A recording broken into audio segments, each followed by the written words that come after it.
오늘 하나님께서 우리에게 주신 말씀 구약 이사야 1장 10절로 20절 말씀입니다. 이사야 1장 10절로 20절의 말씀 제가 받들어 읽을 때 우리 하나님의 계시의 음성을 듣게 되시기를 바랍니다. 너희 소돔의 통치자들아, 주님의 말씀을 들어라. 너희 고모라의 백성아, 우리 하나님의 법에 귀를 기울여라. 주님께서 말씀하신다. 무엇하러 나에게 이 많은 제물을 바치느냐? 나는 이제 수량의 번제물과 살찐 짐승의 기름기가 지겹고, 나는 이제 수송아지와 어린 양과 숫염소의 피도 싫다. 너희가 나의 앞에 보이러 오지만 누가 너희에게 그것을 요구하였느냐? 나의 뜰만 밟을 뿐이다. 다시는 헛된 제물을 가져오지 말아라. 다 쓸모없는 것들이다.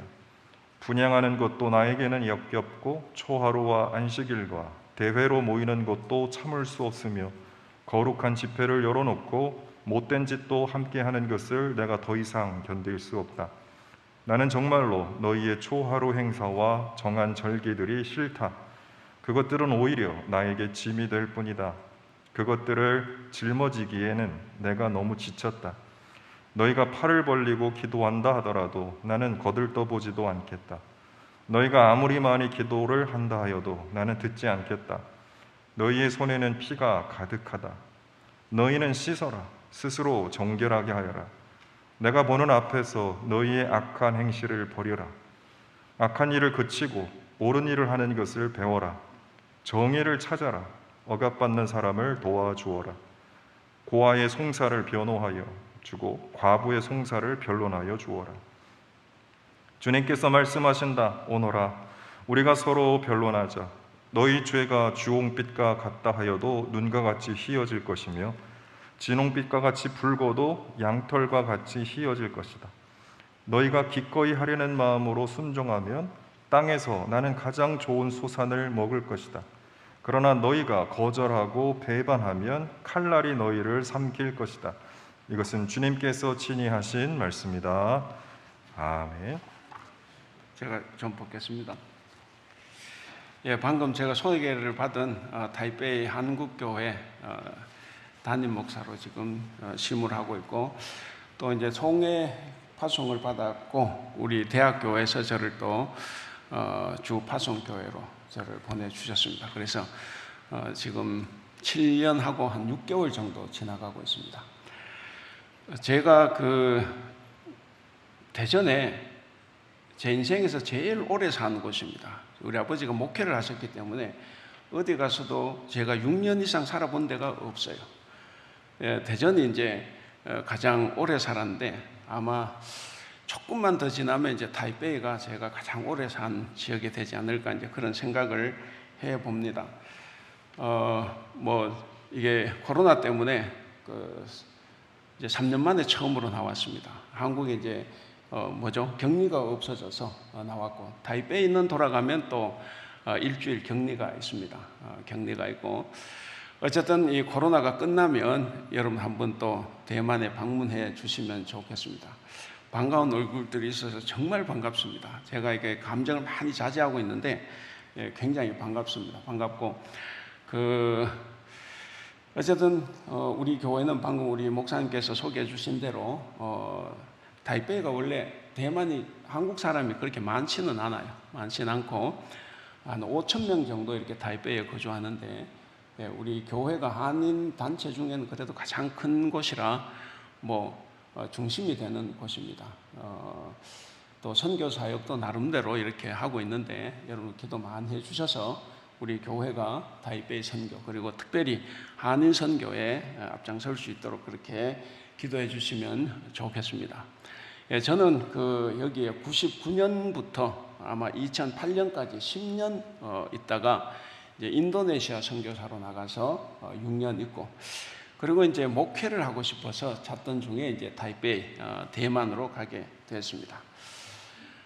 오늘 이제 말씀을 나머지 이야기는 혹시 또 할 수 있을 시간 있으면 또 하기로 하고, 오늘 말씀 이제 이사야서 1장 10절에서 20절을 읽었는데 1절도 살짝 들어가 있습니다. 제가 1절만 읽어드리겠습니다. 이것은 아모스의 아들 이사야가 유다 왕 우시야와 요담과 아하스와 히스기야 시대에 유다와 예루살렘에 대하여 본 이상이다 그랬습니다. 와 보니까 이제 우리 대학교에서 이제 또 피택 되신 분들이 거기서 임직을 앞두고 있는데 뭐 다행입니다. 이 말씀이 또 임직을 받은 분들에게 또 귀한 말씀이 될 수 있기를 바라겠습니다. 그 성경에는 이제 그 예배가 나오는데 인류 최초의 예배가 우리가 잘 아는 대로 그 가인과 아벨의 예배입니다. 근데 그 예배는 제물이 중심이 아닙니다. 제물이 중심이 아니고 제물을 바친 사람이 누구인가 하는 것이 사실 중심입니다. 우리는 이제 제물에 초점을 맞추지만 실제로 성경은 그렇지가 않습니다. 가인과 아벨 예배에 있어서 가인이 실패한 결정적인 문제는 뭐냐면 제물을 나쁜 거 바치는 게 아니에요. 우리는 그렇게 생각하지만 그러나 제물을 나쁜 것을 바치는 게 아니라 자기를 바치는 데 실패를 했습니다. 창세기 4장 4절에서 5절 보면 이래요. 여호와께서 아벨과 그의 제물을 받으셨으나 가인과 그의 제물은 받지 아니했다. 그러니까 아벨과 그의 제물을 받았고 가인과 그의 제물을 받지 않았습니다. 그러니까 아벨은 어떤 사람이냐면 하나님께서 받으실 만한 사람이기 때문에 그 제물을 받으셨고, 그럼 반대로 가인은 하나님이 받으실 만한 사람이 아니었기 때문에 하나님께서 그 제물을 받지 않으신 겁니다. 그렇기 때문에 예배에서 가장 중요한 것은 뭐냐면 제물, 우리의 헌금이 아니라 바로 우리 자신입니다. 하나님께서 받으실 수 없는 나 자신인데 이런 나 자신을 내가 바친 제물이 결코 나를 하나님이 받을 만한 사람으로 바꿔주지 않는다라고 하는 사실입니다. 그래서 예배에서 가장 중요한 것은 제물이 아니라 바로 우리 자신이다. 그러므로 우리가 무엇을 바칠까 하는 것보다는 나 자신이 하나님께서 받으실 만한 사람인가 하는 것을 우리가 먼저 생각을 해 봐야 됩니다. 예배에서 가장 중요한 것은 말씀드린 대로 외적인 어떤 형식이나 제물이나 혹은 모임의 횟수가 아니라 예배하는 자와 예배를 받으시는 하나님과의 관계가 대단히 중요하다는 말씀입니다. 우리가 사실 하나님과의 관계가 잘못되어 있는데 이 한 시간 예배를 뭐 경건하게 드리고 그리고 제물을 많이 바친다고 해서 하나님께서 그 예배를 좋아하실 리는 없습니다. 형식적으로 하는 이 예배는 하나님과 아무 상관이 없는 예배일 수도 있어요. 그것보다는 오늘 예배 이 시간 오기까지 월요일부터 토요일까지 우리의 삶이 훨씬 더 중요할 수 있다 하는 말씀입니다. 그래서 이제 우리가 하는 예배는 두 가지가 있습니다. 하나는 주일 예배처럼 형식적으로 혹은 의식적으로 하는 예배가 있고 또 하나는 삶으로 드리는 예배가 있습니다. 그러니까 삶으로 하는 예배는 우리가 잘 아시는 대로 무슨 뭐 우리가 생활 현장에서 직장 생활하다가 수시로 시간을 정해놓고 모여서 예배하는 그것을 말하는 것은 아니죠. 당연히 삶의 현장에서 하는 우리의 모든 행위가 다 예배다 하는 겁니다. 그러므로 우리는 알아야 될 것이 교회 안에서 하는 이 예배와 흩어져서 살아가는 삶의 현장이 결코 나눌 수 없다 하는 겁니다. 떼어낼 수 없는 관계입니다. 그래서 우리는 이 교회 안과 그리고 교회 밖이 똑같은 예배 현장이다 하는 것을 우리가 기억을 해야 합니다. 자, 의식적으로 하는 예배의 성패가 그럼 뭐에 달렸겠습니까? 오늘 우리 이 예배가 성공했다 실패했다는 이 한 시간 예배를 우리가 거룩하게 뭐 경건하게 졸지 않고 아름다운 찬양 이런 것이 아니라 뭐겠습니까? 이 자리에 오기까지의 삶의 과정입니다. 그래서 이 의식적인 예배의 성패는 결국 삶을 하는 예배의 성패를 결정짓게 됩니다. 이 의식적인 예배를 통해서 삶으로 하는 예배를 성공할 힘과 근거 그리고 지침을 얻습니다. 그러니까 이 예배가 굉장히 중요한 거예요. 그래서 여러분들이 이제 교회 오시면 말씀을 듣고 또 성경 공부를 하고 그걸 통해서 우리가 일주일 살아갈 수 있는 힘을 얻는 겁니다. 그리고 살아가고 다시 주일에 올 때 우리가 하나님께 영광을 돌릴 수 있게 되는 겁니다. 의식으로 하는 예배만 집착하고 삶으로 하는 예배를 무시하면 하나님께서는 엄청난 진노를 하신다는 것이 성경의 가르침입니다. 우리 오늘 성시교독도 했고 오늘 본문 말씀도 읽었는데 바로 오늘 본문 말씀이 그것을 말해주고 있습니다. 삶으로 하는 예배를 무시하면서 형식과 의식으로 하는 예배만 집착하게 되면 하나님께서 크게 노하신다 하는 것을 오늘 본문이 우리에게 정말 무섭게 증언해 주는 말씀입니다. 하나님은 양면성이 있어요. 하나님은 위로하고 사랑을 하실 때는 굉장히 따뜻하게 말씀을 하시지만 그러나 꾸지람을 하실 때, 심판을 하실 때는 정말 매섭기만 합니다.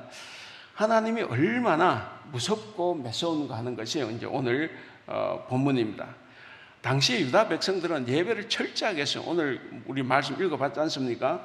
정말 철저하게 예배를 했지만 그런데 하나님께서는 화가 나셨습니다. 그 예배가 역겹다. 그렇게 표현을 하셨습니다. 그래서 오늘 말씀을 통해서 우리가 하나님께서 좋아하시는 예배는 어떤 예배이고 그리고 싫어하시는 예배는 어떤 예배인가 하는 것을 우리가 알아봄으로써 우리가 함께 은혜를 나누고자 합니다. 자, 그럼 먼저 우리가 하나님이 싫어하시는 예배는 뭔가 하는 거죠. 하나님 싫어하시는 예배는 뭔가. 그럼 10절부터 이렇게 17절을 보시면 예배에 대한 굉장한 비판이 나옵니다. 그래서 성경에 나오는 예배 비판에 관한 본문 중에서 가장 대표적인 본문이 오늘 이 본문입니다. 그 1절 우리가 읽었지 않습니까? 예루살렘과 유다에 대한 말씀입니다. 그러니까 그 이사야는 10절 말씀, 그 말씀처럼 그렇게 외침으로써 유다와 예루살렘의 예배를 비판하기 시작을 합니다. 제가 그 준비를 할 때 개역 개정으로 준비를 해서 우리 10절 한번 보겠습니다. 10절 그렇게 되어 있죠. 너희 소돔의 통치자들아 주님의 말씀을 들으라. 너희 고모라의 백성아 우리 하나님의 법에 귀를 기울이라. 이렇게 이야기했습니다. 그러니까 여기에 보면 유다의 지도자를 누구로 비유했습니까? 바로 소돔의 관원들. 그리고 유다 백성들을 어디에 비유했습니까? 바로 고모라의 백성들. 이렇게 이제 비유를 했습니다. 근데 유다 사람들이 가장 싫어하는 것이 누구냐면 바로 이 사람들이에요. 그 소돔과 고모라입니다. 근데 너희가 바로 소돔과 고모라와 같다 이런 이야기를 합니다. 그러니까 이사야가 외친 이 말은 유대인들에게는 정말 모독성 발언입니다. 그래서 그런지 유대 전승에 이런 전승이 있어요. 결국 이 말 때문에 이사야가 유대 백성들에 의해서 톱으로 켜서 죽임을 당했다라는 전승이 내려옵니다. 그러니까 이 말이 우리는 그냥 보고 넘어가지만 유대인들에게는 굉장한 충격적인 말씀이라고 봅니다. 사실 유대인들은 북이스라엘과 비교해서 자신은 대단한 사람들이라고 자부하고 있죠. 자기들만이 온전히 하나님을 믿는 백성이다 그렇게 하고 있는데 그래서 그들은 정말 이 종교적인 이 행사 예배 철저하게 드렸습니다. 우리 11절을 한번 보시면 그렇게 되어 있죠. 저는 개역개정을 읽겠습니다. 11절 보시면 여호와께서 말씀하시되 너희의 무수한 재물이 내게 무엇이 유익하뇨? 나는 수양의 번제와 살찐 짐승의 기름에 배불렀고 나는 수송아지나 어린 양이나 수염소의 피를 기뻐하지 아니한다. 그러니까 기뻐하지 아니한다. 그 싫다는 거죠. 보기도 싫다는 겁니다. 그러니까 거기에 내게 무엇이 유익하냐 그런데 공동 번역은 이 물렸다는 거예요. 하도 고기를 많이 바쳐가지고 내가 물렸다 하는 표현인데 어찌됐든 유다 백성들은 엄청난 재물을 갖다 바쳤습니다. 각종 절기도 열심히 지켰어요. 여러분 13절을 보시면 그렇게 되어 있죠. 헛된 재물을 다시 가져오지 말라. 분향은 내가 가증히 여기는 바요. 월삭과 안식일과 대회로 모이는 것도 그러하니 성회와 아울러 악을 행하는 것을 내가 견디지 못하겠다 이렇게 말씀을 합니다. 그러니까 내가 너희들이 하는 이 예배 각종 예배 때문에 내가 더 이상 견딜 수가 없다 하는 겁니다. 그러니까 유대인들은 다 했죠. 예배도 그리고 제물도 기도도 하여간에 모든 의무를 다 했습니다. 그러니까 이 정도가 되면 우리는 어떻게 생각합니까? 굉장히 거룩한 백성들이죠. 오늘날 교회에서 이렇게 지내면 아주 교회 안에서도 파워를 형성할 수 있습니다. 그리고 남들을 무시해도 괜찮을 정도의 그런 열심이고 경건한 사람이라 그렇게 볼 수가 있습니다. 근데 유대인 그렇게 하는 이 백성들, 예배를 그렇게 하는 백성들에게 뭐가 없냐면 마음이 없다는 거예요. 마음이 빠져 있다 하는 겁니다. 그러니까 이 종교적, 여러분 23절에 가보시면, 본문 다음에 23절에 보시면 그런 말씀이 나와요. 종교 지도자들은 다 사리 사욕에 눈이 멀었고, 그리고 관리들은 온통 뇌물에 빠져 있었어요. 우리 본문에 뇌물을 사랑했다 이렇게 되는데, 그러니까 이런 상태로 하나님께 예배를 한들 하나님의 마음이 어떻게 기쁘겠냐 하는 말씀입니다. 그래서 하나님이 그렇게 말씀을 하세요. 우리 한번 읽어볼까요? 12절. 우리가 12절 말씀 한번 같이 읽어보겠습니다. 시작. 너희가 나의 앞에 보이러 오지만 누가 너희에게 그것을 요구하였느냐? 나의 뜰만 밟을 뿐이다. 그랬습니다. 그러니까 내 마당만 밟는다는, 이 말씀 다른 말로 하면 이런 거예요. 너희가 나를 예배하러 오지만 너희가 내 얼굴을 짓밟고 있다는 거예요. 그래서 그것이 역겹다 하는 거죠. 그래서 성회, 예배와 더불어 악을 행하는 것 때문에 하나님은 더 이상 견디지 못하겠다 이렇게 말씀을 하십니다. 여러분, 예배하는 사람들이 예배도 열심히 하는데 밖에 나가서 죄도 열심히 짓고 있다는 거죠. 그래서 하나님께서 그 예배를 보면서 마음이 너무 괴롭다 하는 것을 지금 말씀하고 있습니다. 그래서 하나님께서는 그들이 하는 예배를 거부하십니다. 14절에 내 마음이 너희의 월삭과 절기를 싫어하나니 그것이 내게 무거운 짐이라 내가 지기에는 너무 지쳤다, 귀찮다, 그렇게 이게 말씀을 하십니다. 그러니까 유다 백성들이 하는 예배 모든 것이 이제는 역겹고 지쳤고 싫다는 것을 말씀을 합니다. 그래서 예배자들 하는 기도마저도 거부한다고 15절에서 말씀을 하셔요. 그러니까 그렇게 살면서 아무리 기도를 열심히 해도 내가 들어주지 않겠다 이렇게 말씀을 하십니다. 그러니까 하나님께서 백성들의 기도를 응답하지 않는 이유가 뭡니까? 그 이유는 예배를 하면서도, 예배를 드리면서도 그들의 손에 피가 가득했다. 그렇게 이제 15절에 말씀합니다. 그래서 기도를 들어주시지 않는다는 거죠. 그럼 손이 무슨 손입니까? 이스라엘 백성들이 하는 손, 하나님께 바칠 재물을 잡는 손이고, 그리고 기도하는 손입니다. 그런데 그 손으로 악을 행하고 있다는 거죠. 그래서 하나님은 기도를 들어주지 않겠다 하시는 말씀입니다. 그래서 우리가 이제 성경을 보면 하나님께서는 이 종교 생활과 사회 생활을 절대로 분리하지 않습니다. 떼어내려야 떼어낼 수 없는 하나의 관계다 하는 거죠. 그래서 이 예언자들, 선지자들은 사회 비판을 하면서 동시에 종교 비판을 합니다. 종교 비판을 하면서 동시에 사회 비판을 합니다. 그래서 우리가 여기서 무엇을 알 수 있느냐? 뭘 알 수 있습니까? 좀 다른 이야기 같은데 뭘 알 수 있냐면 모든 성도들은 경건의 능력은 없어도 경건의 모양은 충분히 갖출 수 있다는 겁니다. 난 사실 아무 능력이 없어요. 근데 사람들이 볼 때 나는 거룩한 사람으로 보이게 할 수는 있다 하는 거죠. 이런 것을 보면 우리가 바리새인들을 생각 안 할 수가 없습니다. 바리새인은 어떤 사람들입니까? 바리새인들은 누가 봐도 경건한 사람이에요. 정말 훌륭한 신앙인들입니다. 우리는 이제 예수님 자꾸 비판을 하셔가지고 우리도 비판하지만 우리가 바리새인처럼 그렇게 살아갈 수 있습니까? 바리새인은 어떻게 살았습니까? 일주일에 2번 금식을 하고, 그리고 기도하고, 그리고 시간을 정해놓고 구제를 합니다. 11조를 비롯해서 모든 헌금을 완벽하게 다 했어요. 그러니까 이 사람들은 정말 빈틈없이 하나님께 다 맡겨진 일들을 했습니다. 근데 문제가 뭐냐면 성전 밖에서 하는 것이 문제였어요. 성전 밖에서는 자기의 업적을 자랑합니다. 그리고 자기보다 못한 사람들을 비난하고 판단하고 정죄하고 차별합니다. 우리도 살아가면서 신앙은 좋은데 남을 비난하고 정죄하고 차별하고 하는 것들을 우리는 무수히 많이 반복을 합니다. 근데 하나님은 그렇게 하지 말라고 하시는 거죠.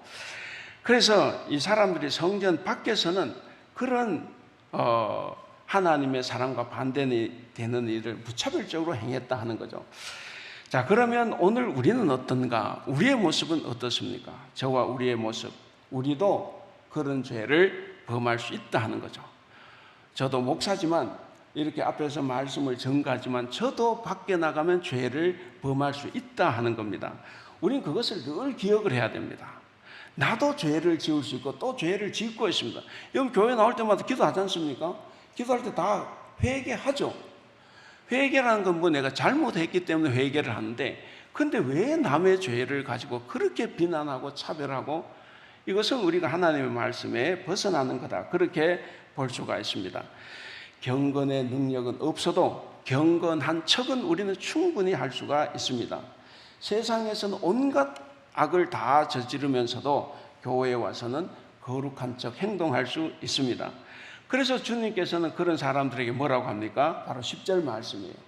그들이 가장 싫어하는, 너희가 바로 소돔의 관원들이고 너희가 바로 고모라의 백성들이다, 이렇게 이제 질책을 하시는 겁니다. 그러므로 사랑하는 우리 성도 여러분, 우리에게도 그런 이 가면, 거짓과 죄악을 가리는 가면이 혹시 없는가 한번 살펴볼 수 있기를 바랍니다. 그리고 우리는 그것을 적극적으로 버려야 하고 멀리해야 합니다. 경건의 모양만 갖출 것이 아니라 우리의 삶에서 정말로 경건의 능력을 발휘하는 그런 참 하나님의 백성으로 살아갈 수 있기를 바랍니다. 자, 그럼 이제 두 번째는, 그럼 하나님 원하시는 예배는 어떠냐 하는 거죠. 하나님이 원하시는 예배, 16, 17절에 잘 말씀하고 있습니다. 16, 17절에서 하나님께서 진정으로 원하시는 것이 뭐냐?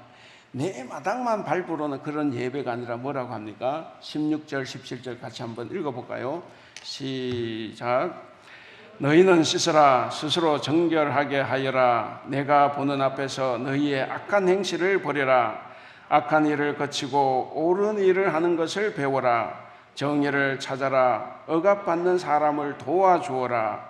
고아의 송사를 변호하여 주고 과부의 송사를 변론하여 주어라. 그렇게 됐죠. 우리 개역 성경을 보면 그렇습니다. 너희는 스스로 씻으며 스스로 깨끗하게 하여 내 목전에서 너희의 악한 행실을 버리며 악행을 그치고 선행을 배우고 정의를 구해라. 학대받는 자를 도와주고 고아를 위하여 신원하며 과부를 위하여 변호하라. 이렇게 이제 말씀을 하십니다. 그러니까 하나님께서 원하시는 예배는 뭡니까? 16절에 나왔죠. 바로 회개입니다. 회개가 있는 예배. 그래서 저는 뭐 교회에서 이렇게 설교하거나 가르칠 때 그런 말을 많이 합니다. 성경의 인물 사울과 다윗을 읽으면 우리는 자꾸 다윗에다가 나를 맞춰요. 그래서 다 의인입니다. 교회는 싸움을 하면 끝이 안 나요. 왜? 전부 다 의인이거든. 근데 그게 아니라 나를 나쁜 사람에게 맞춰야 됩니다. 그래서 사울에게 우리 자신을 맞춰야 돼요. 그래야 내가 회개할 것이 있고, 다윗에게 맞추더라도 다윗의 잘못된 점에 우리 자신을 맞춰야 돼요. 그래야 내가 회개를 합니다. 회개를 할 때 우리가 더 은혜로워지고 하나님의 영광을 돌리게 됩니다. 그래서 하나님 원하신 예배가 뭐냐면 바로 씻고 깨끗하게 하는 이 회개의 예배입니다. 그래서 16절에서 그렇게 말씀을 한 거예요. 여러분, 손에 피가 가득한 유다 백성들이 죄를 씻으려면 어떻게 해야 됩니까?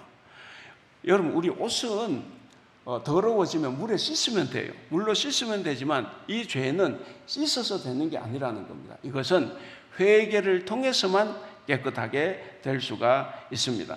그래서 우리는 하나님과의 관계를 다시 회복하고자 하면 우리의 죄를 씻는 이 절차, 회개가 필요합니다. 우리는 회개를 통해서만 우리의 죄를 다 제거할 수가 있습니다. 그래서 하나님께서 우리에게 요구하시는 가장 중요한 것이 바로 이 회개다 하는 거죠.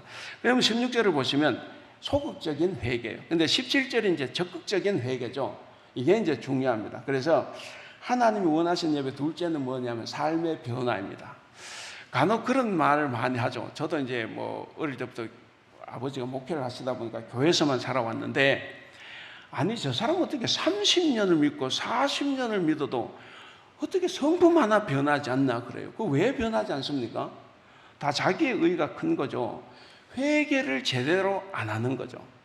여러분, 절대로 내가 회개를 하면 남을 비난할 수가 없어요. 왜? 내가 그보다 더 큰 죄를 가지고 있는데. 그래서 두 번째 원하시는 것은 바로 삶의 변화입니다. 특별히 사회적인 약자를 도와주는 거예요.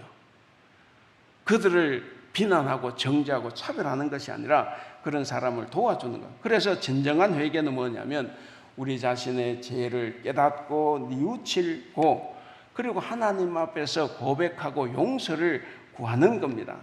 거기에서 더 나아가서 바로 우리의 삶을 변화시키는 겁니다. 아무리 우리가 죄를 뉘우치고 용서를 구해도 우리의 삶, 우리 행동이 변화되지 않으면 그것은 회개가 아니다 하는 거죠. 그래서 결국 이 16절, 17절에 하는 말씀은 뭐냐면 예배하지 말라는 게 아니에요. 예배하지 말고 정의롭게 살아라고 하는 말씀은 절대로 아닙니다. 뭐냐? 정의로운 삶이 바탕이 되지 않은 채로 하는 예배는 다 죄된 예배다 하는 것을 우리에게 말씀해 주고 있습니다. 그래서 우리는 오늘 이 자리에 예배하러 오기 전에 먼저 우리 자신을 돌아보고 우리 자신을 변화시키고 그 변화된 삶을 살고 이 자리에 와야 하는 겁니다. 그것이 바로 16절, 특별히 17절에서 해주시는 말씀입니다. 그래서 이제 분명하죠. 예배 비판을 했다고 해서 예배 자체를 비판하는 것이 아닙니다. 예배 자체를 비판하는 것이 아니라 사회 정의를 완전히 도외시하고 예배에만 치중하는 것은 바로 죄다 하는 것을 우리에게 지적해 줍니다. 그러니까 여러분, 유다에 대한 심판은 뭡니까? 유다를 심판하신 것은 예배의 부족이 아니에요. 예배의 부족이 아니라 바로 정의의 부족입니다. 이 사회적인 약자들에 대한 돌봄과 구제 없이 하나님을 아무리 우리가 정성스럽게 예배한다고 해도 하나님은 그 예배가 오히려 구역질 난다. 내 얼굴을 짓밟고 다니는 것밖에 안 된다라고 말씀을 합니다. 제가 들어오면서 저기 그 교회 게시판을 봤는데 많은 이런 우리 대학교에서 구제 활동하는 것을 봤습니다. 교회가 그 일을 해야 된다는 거죠. 학교 안에 많은 가난한 학생들도 있을 것입니다. 우리는 교회가 세워진 목적이 바로 그것이다 하는 것을 우리가 기억을 해야 됩니다. 그래서 우리는 예언자들이 왜 예배를 비판했느냐 하는 것을 우리가 한번 다시 새겨야 됩니다. 그러니까 이 예배 비판은 오늘 우리 한국교회에 대단히 맞는 말씀이라고 봐요. 저도 잘못하는 사람 중에 한 사람이지만 우리 한국교회가 한때는 얼마나 부흥했습니까? 그런데 왜 지금 멈췄고 퇴보하고 있습니까? 바로 삶이 변화되지 않는, 목사를 봤을 때 오히려 더 욕심꾸러기 같고 목사가 오히려 더 돈을 따지는 거고 교인들이 더 세상 사람들보다 더 각박하게 보여. 그래서 교회가 지금 곤두박질 치고 있다고 저는 생각을 합니다. 그래서 우리는 사회적인 약자들을 위해서 우리가 할 수 있는 일을 최선을 다해서 해야 합니다. 이것이 바로 성경대로 사는 삶입니다. 우리는 입으로 고백을 하죠. 물질의 주권은 하나님께 있다. 우리는 물질의 정직이다. 하나님께서 내게 맡겨주신 것을 내가 보관을 하면서 한 뜻대로 사용한다. 이렇게 이야기하지만 사실은 사유화하고 있죠. 이게 내 돈이라는 거죠. 그래서 이웃을 위해서 쓰는 것보다는 나 자신과 우리 가정을 위해서 이렇게 쓸 수가 있습니다. 교회도 마찬가지입니다. 교회도 성도들의 헌금을 사유화할 수 있어요. 그리고 우리 대학교회는 그렇지 않으니까 저는 참 다행이고 감사한 일이라고 생각합니다. 그래서 교회도 성도들이 하는 거 마치 목사가 자기 돈인 것처럼 자기 주머니를 채우는 사람도 있어요. 부동산 투기를 하고 뭐 별의별 것이 다 있죠. 자, 이런 현실을 보면서 우리 한국 교회가 이 예언자들의 이 가르침을 우리가 진지하게 듣고 생각하고 우리를 변화시켜야만 합니다. 여러분, 우리 학교 주변에 약자가 살아야 교회의 예배가 부흥이 됩니다. 그리고 우리 주변의 약자를 치유해야만이 우리 예배가 회복이 되고 그리고 교회가 살아나게 됩니다. 그래서 우리가 한번 다시 우리 자신을 돌아봐야 됩니다. 나에게는 악행 대신에 선행이 나타나고 있는가? 저와 여러분이 진정한 하나님을 예배하는 자들이 될 수 있기를 바랍니다. 그렇게 하기 위해서는 오늘 이 예배를 통해서 하나님과의 관계를 온전히 회복하고 그로 말미암아서 하나님으로부터 오는 은총, 은혜를 충만하게 누리시기를 바랍니다. 자, 마지막 세 번째입니다. 18절에서 20절을 보시면 성경은 그래 항상 두 가지 길을, 세 가지 길도 안 해요. 그렇죠? 좁은 길, 넓은 길, 좁은 문, 넓은 문. 모래 위에 집을 짓는 것, 반석 위에 집을 짓는 것. 생명의 길, 사망의 길. 축복의 길, 화의 길. 여기도 마찬가지예요. 여기도 두 가지 길이 제시가 됩니다. 그래서 이제 거기 보면 초청의 말씀이 있죠. 그 18절, 우리 18절 말씀 한번 읽어볼까요? 18절 시작. 주님께서 말씀하신다. 오늘아 우리가 서로 변론하자. 너희의 죄가 종빛과 같다 하여도 눈과 같이 희어질 것이며 진홍빛과 같이 붉어도 양털과 같이 희어질 것이다. 그랬습니다. 그러니까 초청을 하십니다. 하나님이 참 마음이 넓어요. 저 같으면 저렇게 죄 짓으면 싹 잘라버리고 말 건데 그래도 하나님은 끝까지 기회를 주십니다. 이렇게 죄가 많고 내가 역겹다라고 하시면서도 용서받을 길을 제시해 줍니다. 그래서 오라는 거죠. 변론하자는 거요. 감히 하나님께 어떻게 변론을 합니까? 그럼에도 불구하고 하나님께서 큰 마음으로 나에게 와서 한번 변론해보자 하는 거예요. 자, 그래서 여기에 이제 이 초청에 대해서 순종을 해서 돌아와서 회개를 하면 이제 좋은 길이 열리겠죠. 우리 그 다음 절 읽어볼까요? 19절 시작. 너희가 거의 하려는 마음으로 순종하면 땅에서 나는 가장 좋은 소산을 먹을 것이다. 20절. 그러나 너희가 거절하고 배반하면 칼날이 너희를 삼킬 것이다. 아멘. 여기까지. 자, 그러니까 그렇게 됐죠. 이 초청에 순종해서 와서 오면 아름다운 소산을 먹을 수 있어요. 회개를 하면. 그러나 그렇지 않으면 칼이 우리를 가른다. 그렇게 말씀을 하십니다. 두 가지 길밖에 없습니다. 중간 길이 없어요. 그래서 저와 여러분은 이 하나님의 말씀에 순종해서 와서 우리가 회개하고 돌아서서 우리가 다시 이 땅의 소산을 풍성하게 먹을 수 있기를 바랍니다. 우리에게는 항상 우리 하나님께서 좋은 길을 예배하십니다. 복된 길, 생명의 길, 그리고 선한 길. 우리는 항상 그 길을 선택할 수 있기를 바랍니다. 이제 말씀을 맺겠습니다. 오늘 말씀, 아까도 말씀드렸지만 예배 자체에 대한 거부나 예배 자체에 대한 어떤 부정을 뜻하는 것이 아닙니다. 하나님께서 역겹다, 공동번역에서는 구역질 난다 이렇게 표현을 했는데 그렇게 역겹다, 구역질 난다라고 한 이 표현은 외적인 형식으로만 치닫고 있는 예배에 대한 하나님의 비판이지 그것이 예배 자체가 필요 없다는 말이 아닙니다. 그래서 우리는 외적인 형식으로만 치닫는 이 거짓된 예배를 하나님께서 심판하신다는 것을 우리는 분명히 깨달아야 합니다. 그래서 오늘 이 주일 예배가 대단히 중요합니다. 이 주일에 하는 이 예배를 통해서 우리가 일주일 동안 살아갈 수 있는 힘을 얻고 그리고 그 힘으로 일주일을 거룩하게 살고 정직하게 살고 다음 주일에 올 때는 정말 하나님께 거룩한 영광을 돌리는 그런 예배가 될 수 있기를 바랍니다. 그래서 이를 위해서 우리는 주일에 이 예배를 우리는 사모해야 합니다. 뭐 보통 사람들이 그렇죠. 다 그런 건 아니지만 이 예배가 정신적으로 시간적으로 여유가 있으면 오고 조금이라도 바깥에 일이 있으면 안 와요. 그래서 이게 여가 활동으로 이제 된 거죠. 우리가 분명한 것은 뭐냐면 예배는 여가 선용이 아닙니다. 남는 시간에 오는 게 아니에요. 우리가 바깥의 삶이 중요하다고 해서 의식적으로 이 예배가 중요하지 않다는 말이 아닙니다. 우리는 이 예배도 목숨을 걸어야 돼요. 그런 사람이 바깥에 가서도 잘 살 수가 있습니다. 그래서 우리가 꼭 이 주일 예배, 이 의식적인 예배를 삼하고 이 시간을 지키기 위해서 목숨을 걸 수 있기를 바랍니다. 예배는 성도에게 있어서 최우선 과제입니다. 그렇기 때문에 예배를 위해서 우리는 희생할 수 있어야 돼요. 어떤 사람은 그렇죠. 우리 교회도 그런 분들이 있는데 예배를 위해서 주일 영업을 희생을 합니다. 그 식당하고 주일에 참 많이 팔리지만 문을 닫고 옵니다. 그리고 자기의 물질을 희생해서 헌금을 잘 하는 사람들도 있습니다. 어떤 학생은 공부를 희생하기도 하고, 또 어떤 취업생들은 중요한 시험이지만 주일이라서 또 희생을 하기도 합니다. 저 그렇게 하라는 것 아니에요. 그렇게 하는 것이 다 좋은 일이라고 생각하지 않습니다. 그러나 우리가 살다 보면 인생에 한두 번은 우리가 희생할 때가 있다는 거예요. 그때는 우리가 희생을 할 수 있어야 한다는 말씀입니다. 우리가 살아보면 그렇지 않습니까? 여러분, 그런 경험들이 다 있다고 저는 생각을 합니다.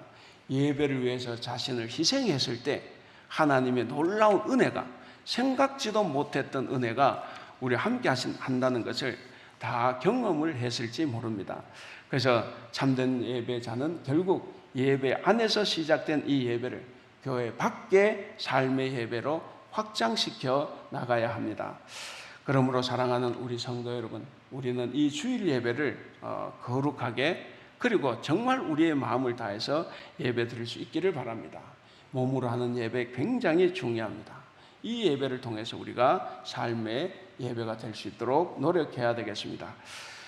오늘 제목이 그리스도인 참된 예배자로 사는 사람이라는 제목을 붙여봤습니다. 저와 여러분은 다 참된 예배, 이 자리에서 예배만이 아니라 세상에 나가서 일주일간의 삶에서도 이 하나님을 예배하는 그런 예배자들이 될 수 있기를 바랍니다. 그래서 그런 예배자와 함께 하시며 복을 주시는 우리 하나님의 은혜와 복을 충만히 누리며 살아가시는 여러분들이 될 수 있기를 바랍니다. 기도하겠습니다. 우리에게 진정한 예배자의 삶을 가르쳐 주신 우리 하나님 아버지, 우리는 주일에 있는 의식적인 예배만 정성 들여 잘하면 되는 줄로 알았습니다. 세상에 어찌 살아가든 상관없이 교회만 열심히 나오면 되는 줄로 알았던 부끄러운 주님의 들포도와 같은 자식들입니다. 사랑이 많으신 우리 하나님, 이런 우리를 용서하여 주시옵소서. 세상에서는 생산수단이 없어서 당장 배고플 수밖에 없는 고아, 과부, 나그네와 같은 우리의 이웃이 많고, 아무리 목소리를 높여도 아무도 들어주지 않는 사회적인 약자들이 있는데도 불구하고 우리는 너무나 무관심하고 우리의 삶에만 집중했습니다. 이제라도 하나님이 가장 사랑하시는 약자들, 소외된 자들, 차별받는 자들, 억울하다고 목소리를 외치는 자들의 목소리가 되어줌으로써 늘 우리 주변의 약자들을 도와주며 변화하며 살아가는 우리 대학교회와 우리 대학교회 온 식구들이 다 될 수 있도록 도와주시옵소서. 감사하며 우리 주님 예수님의 이름으로 기도하옵나이다. 아멘. 하나님 감사합니다. 오늘 말씀을 통하여 우리의 예배와 우리의 삶이 변화야 됨을 말씀해 주시니 감사합니다. 예배를 통해서 우리를 초청해 들으시는 하나님의 은혜에 우리가 응답하여 주님 말씀을 통하여 우리 삶을 되돌아보고 하나님과의 관계가, 또 우리의 삶이 이웃들과의 관계가 회복되는 역사가 나타나게 하여 주옵소서. 하나님 앞에 진실하고 또 나 자신 앞에 정직하고, 그리고 다른 사람들과 이웃을 향해 겸손한 삶이 회복되어서 우리 삶을 산제물로 하나님께 드려 영광 돌려드리는 우리 모든 대학교의 교우들과 가정과 우리 교회 될 수 있도록 인도하여 주옵소서. 특별히 우리 권상덕 선교사님, 또 우리 김혜영 선교사님, 하나님께서 그 목회와 사역을 축복하여 주셔서 교회가 평안한 천국의 쉼터가 되게 하여 주시며, 또 그 지역사회 하나님 나라 확장해 나가는 선교의 중심지가 되게 하여 주시며, 많은 영혼들 회복하고 치유하는 역사가 나타날 수 있게 하여 주옵소서. 그래야 많은 영혼들이 주께 돌아오는 역사가 우리 두 선교사님들 통하여 이루어질 수 있도록 주님 지켜주시고, 가정의 평안과 은혜를 더하여 주셔서 영육간에 강건하여서 주님 주신 능력으로 사명 감당하는 우리 두 분 선교사님 또 목사님 가정 될 수 있도록 축복하여 주옵소서.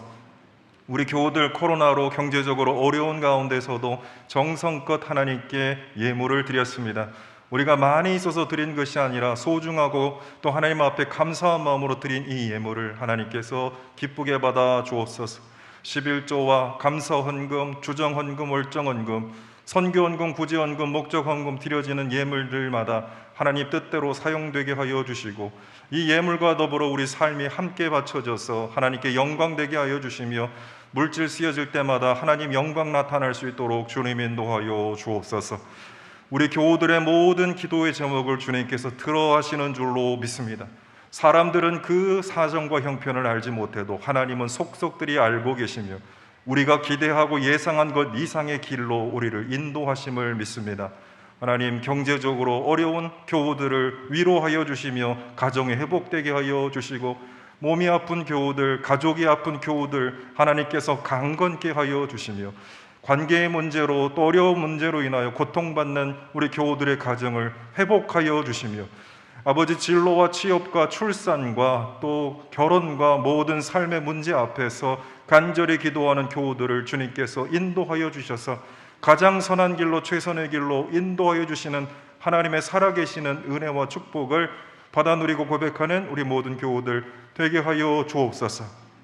원근 각처에 또 군대에 해외에 여러 가지 자리에 흩어져 있는 우리 교우들과 교우들의 자녀들과 가정을 축복하여 주시고 어디에서 무엇을 하든지 하나님의 영광을 드러내고 하나님의 기쁜 역사를 체험하며 누리는 우리 모든 교우들과 가정 될 수 있도록 인도하여 주옵소서. 교회 어르신들 영육간에 강건하게 도와주시며 하나님, 또 어린 자녀부터 특별히 우리 청소년, 대학생, 청년들이 주께 돌아오는 역사가 나타날 수 있도록 우리 교회 선교적 사명 감당할 수 있도록 주님 인도하여 주옵소서. 지금은 교회 머리 대신 우리 주 예수 그리스도의 은혜와 우리 아버지 되신 하나님의 다함 없으신 사랑하심과 우리 보호자요 인도자 되시는 성령 하나님의 내주 교통 역사하심이 하나님의 부르심에 응답하여 예배를 통하여 하나님과 이웃과의 관계가 회복되고 나아가 우리 삶을 통해 하나님께 영광 돌려드리기로 소원하고 다짐하는 사랑하는 모든 교우들과 가정과 나아가는 길 위에 주님께서 피로 값지고 세워주신 한남대학교회와 한국교회와 이 나라의 민족 가운데 그리고 여러 전쟁과 폭력으로 얼룩진 이 세계 열방 가운데 지금부터 영원토록 함께 하옵시기를 간절히 축원하옵나이다.